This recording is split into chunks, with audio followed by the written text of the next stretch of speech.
What is happening, everybody? A happy Wednesday to you all. Thank you for coming and joining the Against the Grain podcast, the third and final short-form podcast of the weekly Osmo Golf podcast series.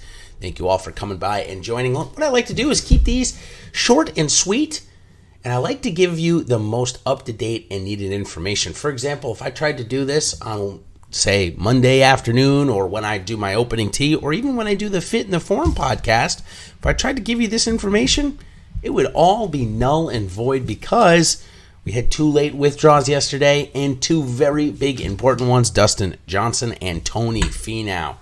They have gone down by the way of COVID-19. Sad to see that happen.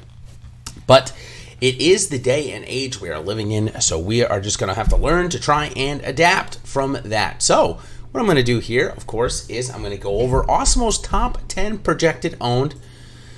Now, of course, Dustin Johnson and Tony Finau were both in it. In fact, Dustin Johnson was number 3 and Tony Finau was number 13 or so, both projected over 10%. So with 25 or so percent gone off the table, the numbers may look a little different when final projections come out. But nonetheless, that's how we're going to start off with it. We're going to start off with giving you Osmo's top 10 this week. Justin Thomas, $10,800 on DraftKings. One of the highest priced guys. He's going to come in at about 18, probably now with Dustin Johnson moving out and Dustin Johnson getting 17% ownership. I expect Justin Thomas, Rory McIlroy, Jon Rahm, and where's the guy? Xander Schauffele. I apologize. Those four, the big four, I guess I can call them this week. I expect them all to get about 5% more ownership than projected at the beginning. So Justin Thomas projected at 18. I believe he gets over 20. Jon Rahm projected, Xander Schauffele projected at 18. He's going to go to over 20 now. Jon Rahm, 17%. He'll get over 20. And Rory McIlroy projected at 16%. He'll get over 20 as well. Those are actually the top 5 projected guys owned. If you threw out Dustin Johnson, those would be the top 4 projected owned golfers. And they are now the 4 most expensive golfers on the slate. So we don't typically see that, but this week, I guess everybody is wanting to get at least one of those big guns in their lineup. So now 5 through 10, Hideki Matsuyama coming off the miscut. He's still projected around 15%. Speaking of coming off a miscut, Collin Morikawa as well. He's coming in 13.4%. Joaquin Niemann coming in at 13. Victor Hovland also at around 12.5. Scotty Scheffler 12.5. Ty Hatton 12.5. Daniel Berger, Sungjae Im, Patrick Cantlay, and Harris English, along with Louis Oosthuizen, all coming in at 12% this week, or roughly right around there. Now, with Tony Finau, let's talk about Tony Finau for a second, and then we'll move on to my pricing breakdowns. Tony Finau is projected around 10% owned at $9,400. I suspect that a lot of ownership will go straight to Collin Morikawa. I expect Collin Morikawa, who is projected at 14, to come in around 18 now. And I think some of that will also go to Daniel Berger, projected 12, he'll go to 15, and same with Ty Hatton, projected 12, will go to 15. So those 3 guys will be the primary benefactors of Tony Finau withdrawing. Tommy Fleetwood also, who's projected around 10%, playing much better golf right now too, has went over to Europe here for a couple of weeks and almost had a win and then had another top 20 last week. So I expect Tommy Fleetwood maybe coming in at 11% owned. He'll probably be more towards 15% as it rolls on. So that gives you Awesemo's top 10 projected. Of course, if you're looking for the full ownership projections, like you want to know your favorite guy, Ian Poulter, what he's going to be on this week, all you got to do is become an Awesemo Plus member. We've got a couple of different options I want to tell you about. First, you want to join us for just this week, which today's Wednesday, so if you join us for the week, you're actually going to get 2 weeks of PGA DFS coverage. Now, not full weeks. You won't get my in-tournament stuff and Osmo's in-tournament single-round showdown projections. You won't get that for next week's Zozo Championship, but you're going to get all the pre-tournament stuff for the Zozo, plus all the in-tournament stuff for this week, and, of course, all of this week's premium content. That's just $9.95 for the week. If you want to join us for the month, $29.95, that's going to take you up through Wednesday of the Masters coverage. Awesome coverage there. Of course, a tournament each and every week as well. And then, if you want to get on the real horse, you want to get on the thing that can make you the most money here, it would be the Osmo Plus Weekly Pass coming in at $20 right now. It's insane. A really good time for sports to be happening, obviously. With having, 3 months of no sports, we're certainly getting our fill now. So, all right, let's head now into my pricing breakdown. And if you're familiar with my Against the Grain article and you've read it this week, thank you for that. If not, and you don't like to listen to the sound of my voice, then the Against the Grain article that I just posted late last night is for you. So let's talk about the top 10 owned guys this week, or I shouldn't say top 10 owned guys, the top 10 salary guys, which turns into 9, of course, after the Dustin Johnson withdrawal. I have Rory McIlroy coming in up top, Xander Schauffele, John Rahm, Justin Thomas, all coming in above 15% this week, all of them trending towards 20% with Dustin not in the field. The next batch, Ty Hatton, Colin Morikawa, Patrick Cantlay. Matt Wolff is the next guy that I'm looking at here. All those guys that I just said, I expect Ty Hatton to trend towards 20% as well.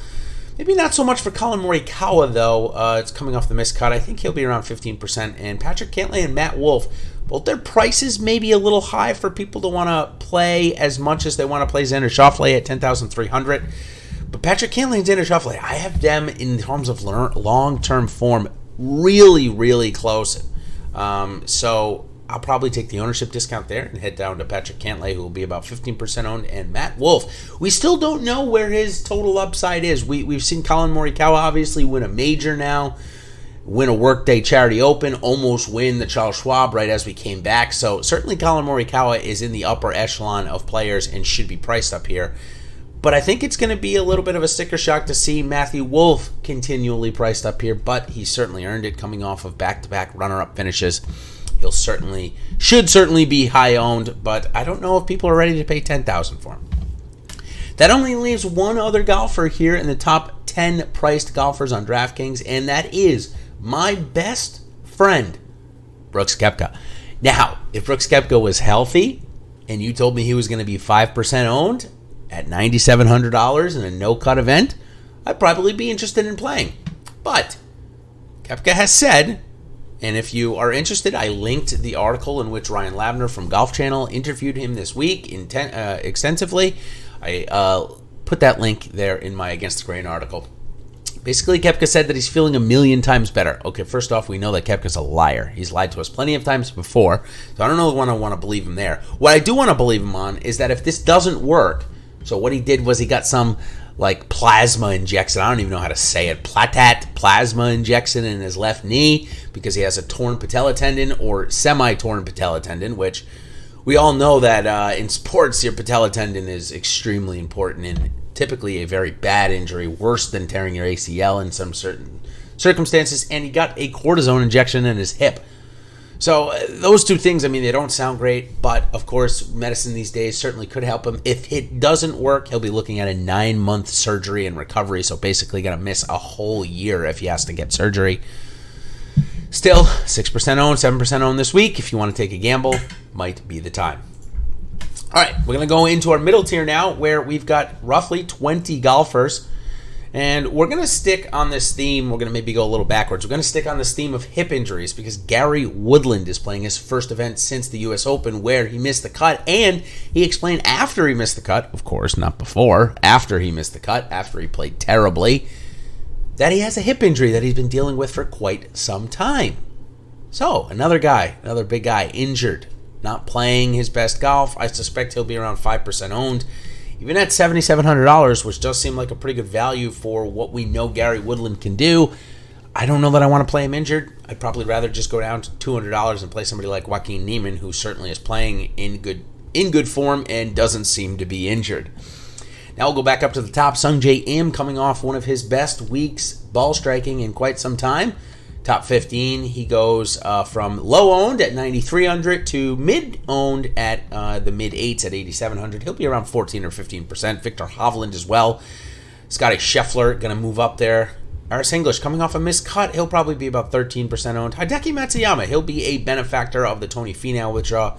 He, along with Berger and Tommy Fleetwood, will be the three big ones, as I've mentioned before, up at the top. They'll all be around 15%. Now we'll switch out Paul Casey, Louis Oosthuizen, Brendan Tahn, Matthew Fitzpatrick, and Joaquin Niemann. I expect them all 10 to 15% this week. Paul Casey, interesting. Maybe comes in a little bit lower owned than that after coming off the missed cut. But certainly this week, with the rough length being 3 to 4 inches instead of basically non-existent last week, maybe a little bit more premium on ball striking and driving accuracy rather than on putting. So Paul Casey maybe in play this week.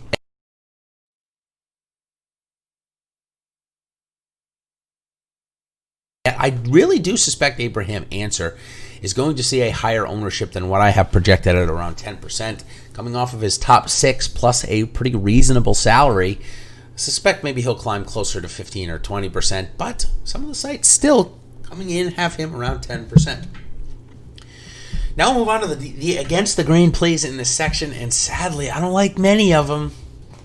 You know, Jason Day, Justin Rose, Ricky Fowler, Sergio Garcia, Kevin Kisner, Shane Lowry, Gary Woodland. Okay, we've already talked about Gary Woodland. All those guys that I just mentioned, I'm almost assured are going to be below 10% this week. Let's talk about Jason Day first. Jason Day started off his restart, found like he had returned to ball striking form. His irons were great, but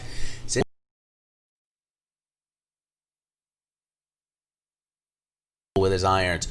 So I don't know if I'm interested in going back there, especially at 8,200 or 8,300. I should say. Justin Rose, 7,800, isn't playing good golf, same as Jason Day. So I can't imagine many people will go to him. Ricky Fowler, he can't make a cut right now. He can't really seem to do anything right.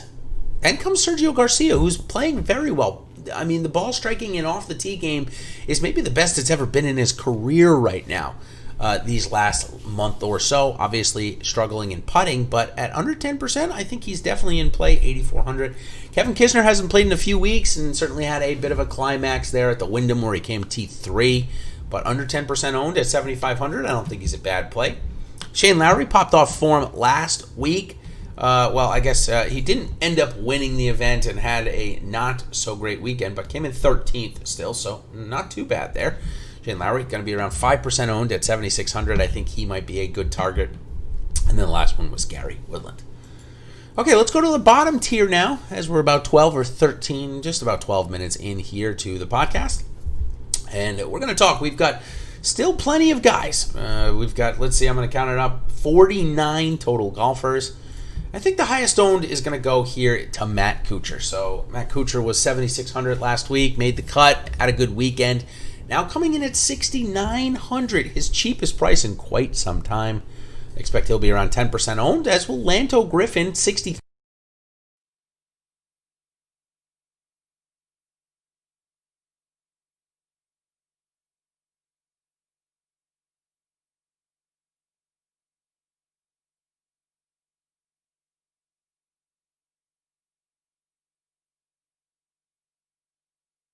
Billy Horschel, price will dictate this quite a bit here. Billy Horschel coming in around 10%, as well as Jason Kokrak. Dylan Fratelli, who bounced back last week. Ryan Palmer, Adam Long, and Corey Connors, along with Ian Poulter. So all those guys I suspect around 10% or more this week, because price is really dictating it here. I suspect a lot of gamers will be fine with paying $6,600 and $6,700 for Ryan Palmer, versus, say, even a 73 or a 7,100 for Russell Henley and Bubba Watson. But I suspect even those guys, Henley, Watson, Hanan, Adam Hadwin, Alex Noren, Mackenzie Hughes, Sebastian Munoz, I suspect all of those guys are going to get over 7% this week. A lot of value to be had there. I think two interesting topics this week. Jordan Spieth coming in at 7,300. Certainly his cheapest price we have seen in a very long time, as that price continues to deteriorate. Obviously, we're going to get 4 rounds out of him, but nothing has been going his way, not even his putting. Now, once over the last 10 weeks, he did gain 1.98 strokes tee to green in his only good start in the last 11 weeks or so, coming in at roughly 5 or 6%. Taylor Gooch, Kevin Na, Joel Damon, Siwoo Kim, Cameron Champ, JT Poston, and Kevin Streelman, I suspect, will all be between 5 and 7% owned, but I definitely think they'll get over 5. All right, now we'll talk about the rest of the field, which I think I've mentioned almost everybody. This being a no-cut event, 78 golfers, it is a little easier for me to at least mention every golfer. Okay, so these next guys I believe will be at 5% or below, which will round out the field. Robbie Shelton, Richie Werenski, Nick Taylor, Keegan Bradley, Mark Hubbard, Brendan Steele, Sung Kang, Harry Higgs, Mark Leishman, Tom Hoagie, Andrew Landry, K.H. Lee, Tyler Duncan, Cam Smith, Danny Lee, Michael Thompson, Jo Hyung Kim, Jim Herman, Carlos Ortiz, and then the five other Korean PGA Tour players. I don't expect anybody alone, any of those guys. The names, I'm going to try because why not? I like to challenge myself. Han Byul Kim.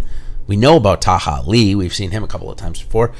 Song Hyun Kim, Jo Young Woo Ham, and Jae Kyung Lee. And the one I will mention, he is the top rated in the model, is Jae Kyung Lee.